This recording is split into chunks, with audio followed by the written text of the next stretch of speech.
Now that all the baking is done and our ambient occlusion is touched up, we're ready to start creating our textures. The first part of texturing for me, and what I suggest for everyone to do, is to block out the texture just like we've done with the rest of the model. The plan is to continue our theme of trying to start simple and then getting more and more complex over time. The texture scenes can very easily get way out of control, so we're gonna do our best from the beginning to start small with a few folders and layers as we need them, and then we'll add more as we go. So the way we're gonna do that is we'll add a folder for each material, and then we'll just start adding fill layers for the colors, and then we'll start making masks. And then once we have that for the whole character, then we have our whole scope of all the things we think we need at that point. And then we can focus on the actual texturing and storytelling by adding more and more layers to add detail and nuance. That's gonna be the bulk of the time spent texturing. But right now, we're just gonna lay down the groundwork for building a simple and organized scene to set ourselves up for a nice long project. So let's jump back into Substance Painter and get started. So let's start out with a folder. Make it easier, I'll just isolate. We're gonna start again with the headgear. It's got a good mix of materials. So maybe the first one would be metal. I'll add a folder. I'll call that metal. Then I'll put a fill layer in there. And then I can just call this base each time, but I'll try to be a little bit more descriptive and I'll just call it base metal. We don't need this layer. You know, a little tip you might want to do, could help you, is you can add a layer at the very bottom. And then right now we could just use it as a color if we want. You can use a bright color that's not in your character, and then it'll show you what you have to do, or if you have some gaps in your scene. Go back to base color. Okay, there we go. All right, so here we are with our first material. We're gonna make it metal. So that means the metalness goes all the way up. And then the color goes, I don't know, somewhere in this neighborhood. I guess we can keep it at the top. We'll keep it at like 0.9 or something. All right, so now we've got metal. So you can see it's metal everywhere. That's obviously not what we want. So we're gonna add a black mask. There are several ways to paint masks in Painter. First one, pretty straightforward, is to add a paint layer.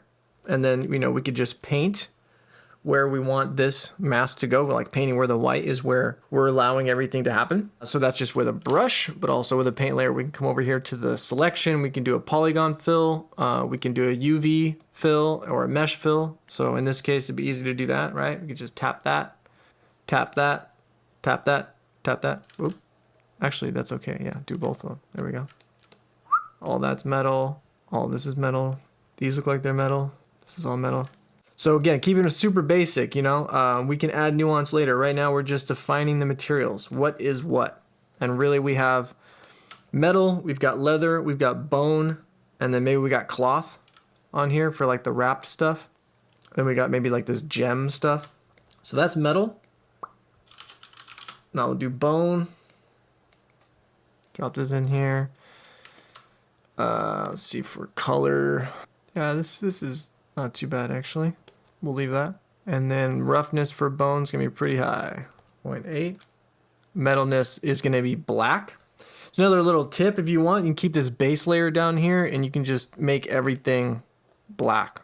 So that way I've got metalness and I've got roughness turned off. That way when I add layers at the top, it doesn't inherit anything, because if we had these layers be empty, it might default to 1. So this base layer can help us in that way, kind of as a stopgap being at the bottom, because everything's rendered upwards. Okay, so now we've got the base of our bone here. And then we'll do the same thing. Come in here, we'll start selecting. Boop, boop, boop, boop, boop. Bone. Leather. Drop a fill layer in here. Base leather. All right, so for base leather, what are we thinking? I don't know, we'll do... Again, can all be adjusted, so don't spend too long on it. All right, this might work. Again, metalness has to be off. So just by enabling color, rough, and metal, we can define a material, again, with the simplest amount of info. Black, paint. And then again, we'll just start doing these big lassos. This is leather.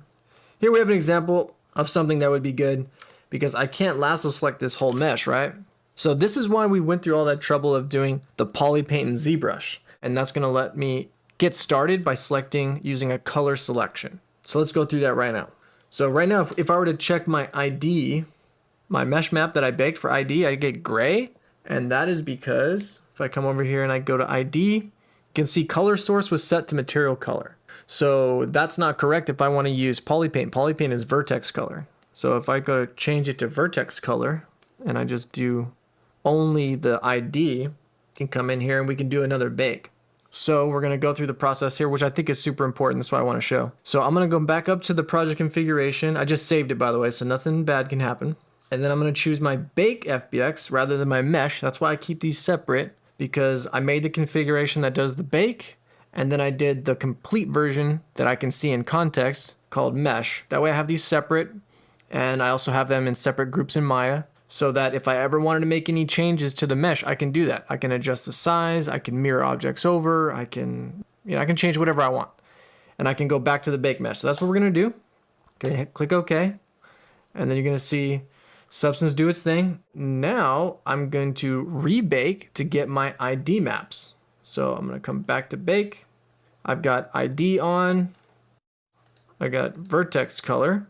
And I'm going to apply that to all. That means everything's color source is vertex color. We're going to find out because I'm just going to bake all the texture sets right now. Why not? All right, you can see the ID colors coming online now, so it's working out. It looks like our by mesh name was turned off though, so we are gonna have to do it again. Well, we've confirmed that the ID colors are working, but I missed another setting, which is this. By mesh name is what we want. Do another bake, and this should be it. Boom. There we go. Let's go through our ID, make sure we're good. Yeah, that looks clean. Yeah, that's not too clean actually.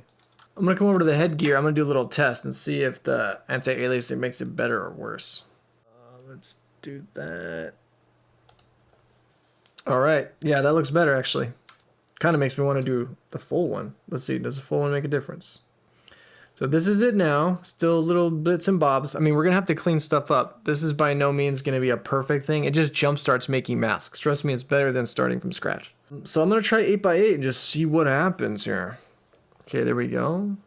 Yeah, I don't think that's better than 4x4, so... Oh, wait, is it? Yeah, maybe it is. Okay, cool. Okay, so I think headgear and mantle are really the only ones, so I'm gonna bake those two. There we go. So now the mantle's baked with our little mesh mappy stuff. That helps this, for instance. That's gonna help the wood a lot, because we got these little grout lines. That's gonna be good. Oh yeah, also the straps, because those are welded in. Yeah, so that's good. So we're going to get a little bit of benefit there too. We baked our ID map using our poly paint. We switched back to our bake mesh, so we're going to switch back and we can get back to texturing. And we're going to switch over and hopefully everything works. Boom.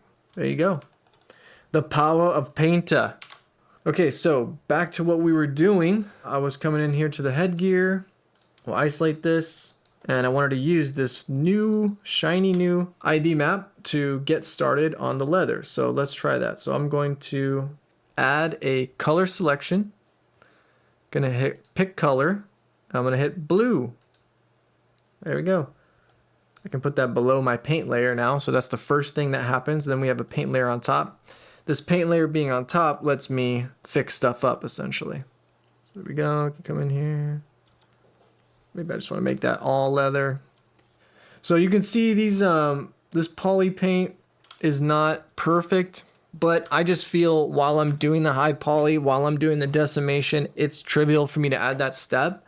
And it saves me a little bit of time because I didn't have to start from nothing. I just cleaned out the most important bits and then we can get going, you know?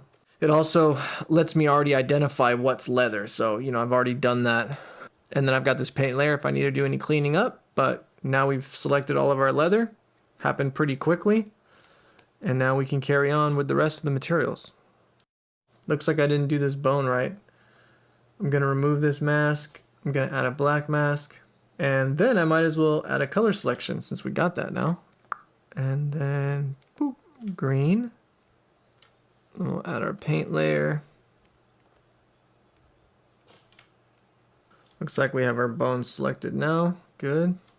Doing mesh select, doing UV select and face select, you're going to get perfect masks doing that because it's like, you know, it's selecting 100% of that mesh. So something to keep in mind. That's definitely the priority. If you can just select something, go ahead and do it. I mean, it's fast and it's not relying on pixels. It's just doing the faces themselves. So that's going to be by far the best way. So if it's something fast like mine, if you have a lot of separate objects, go ahead and do that. I think I'm going to lump pearls in with beads. So we're going to make a beads material. Fill layer, no metal, roughness, make it shinier. Add a black mask, add a paint layer, and we'll start selecting some beads. Okay, these are all beads, right? These are beads. These are all beads. Beads. I feel like we're gonna need another color besides white here, actually. Maybe we'll use red. There we go. We can put this on top. We can do our gems, maybe we'll call it. Gems. Let's get a little bit of green out of here. So now we can add a black mask. We're gonna add a color selection. Choose our guy. Boink, boink, boink, boink, boink, boink. Okay, now it looks like the last material is gonna be cloth. For cloth, you can do like 0.75 maybe. We're gonna get all these little ropey things.